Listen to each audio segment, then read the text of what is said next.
둘째 날입니다. 하늘의 전쟁.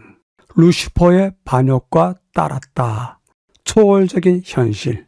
그리고 하늘과 땅의 연결고리라고 하는 어절들이 보이는데요. 둘째 날은 바벨론 왕과 두로 왕에 대한 이사야서와 에스겔서의 이야기를 다루면서 그들이 바벨론 왕으로 두로 왕으로 인간적인 왕들이었던 것이 아니라 하늘의 실체였다라고 하는 것을 이야기하고 있습니다. 우선은 성경 말씀을 읽도록 하겠습니다. 이사야서 14장 너는 바벨론 왕에 대하여 이 노래를 지어 이르기를 너 아침의 아들 계명성이여 어찌 그리 하늘에서 떨어졌으며 너 열국을 엎은 자여 어찌 그리 땅에 찍혔는고.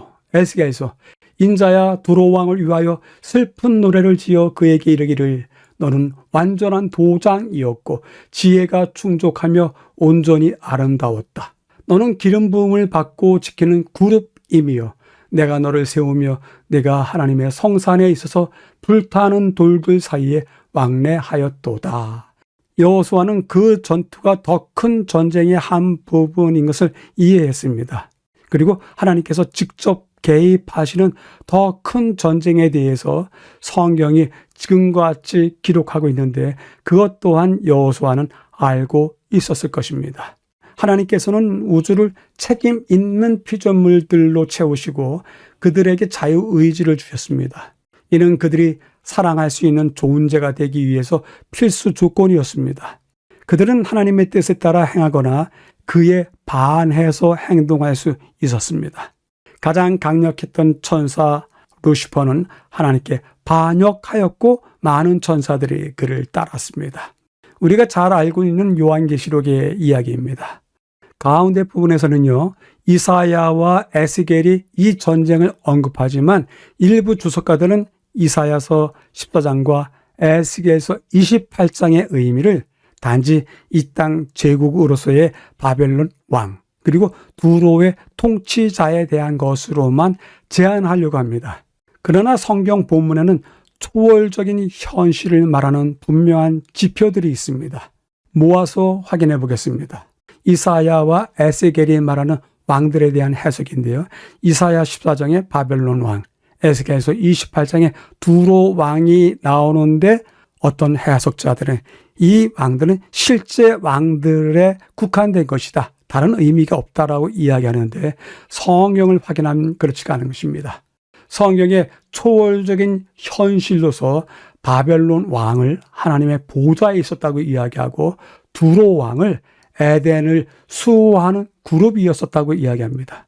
이들이 절대로 하늘에 있었던 이 땅의 사람들이 아닌 것입니다.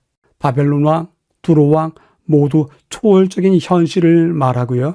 그들 특성 자체도 그것을 이야기합니다. 바벨론 왕을 아침의 아들처럼 아름다운 모습으로 그리고요. 두로 왕 또한 완전한 인이었다라고 이야기를 합니다. 이 땅의 왕들에게 이런 칭호는 어울리지 않는 것입니다.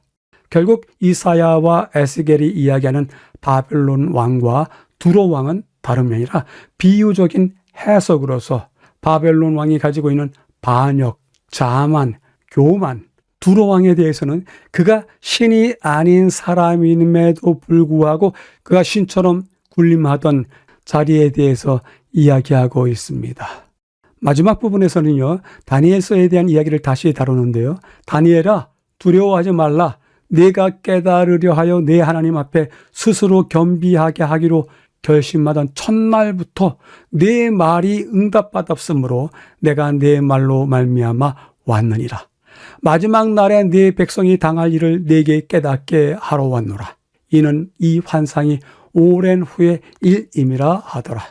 놀라운 이야기가 다니엘서 10장에 있군요. 내가 결심하던 그 첫날부터 내 말이 응답받았기 때문에 내가 내 말로 인해서 왔다. 그리고 14절에서도 내게 깨닫게 하려 왔다. 이 땅에 있었던 간구와 그 아픔이 하늘에 그대로 전달되는 것이 다니엘서에 나타나는 것입니다. 이렇듯 반역한 하늘의 존재들은 이 땅에서 하나님의 목적이 성취되는 것을 방해합니다.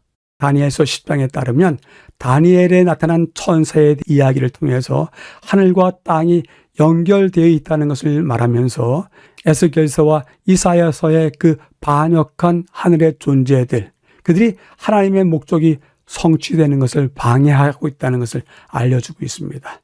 우리는 하나님께서 허락하신 이스라엘의 전쟁을 이같이 하늘과 땅의 연결고리 속에서 이해해야 합니다.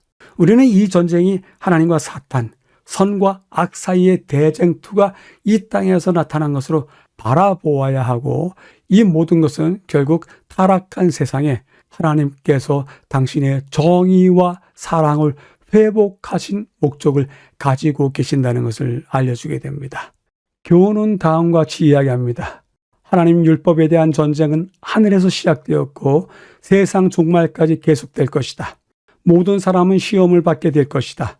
순종이냐 불순종이냐는 온 세계가 결정해야 할 문제이다. 모든 사람은 하나님의 율법과 사람의 법 중 하나를 선택하라는 요구를 받게 될 것이다. 그때 분리의 선은 그어질 것이며 오직 두 부류의 사람밖에 없을 것이다. 모든 품성은 적나라하게 드러날 것이며 충성의 편을 택했는지 아니면 반역의 편을 택했는지를 보여줄 것이다 라고 전하고 있습니다. 둘째 날을 요약해 보겠습니다. 하늘의 전쟁으로서요, 다루었던 주제는 이 땅의 전쟁이 하늘의 전쟁과 연결되어 있다라고 하는 매우 중요한 진술을 우리가 듣게 됩니다. 하나님께서는 자유의지로 행하거나 아니면 반할 수 있는 권리를 피조물들에게 주셨다. 그러나 하늘의 천사들 중에 반역한 천사 루시퍼와 그를 따르는 천사들이 있었다.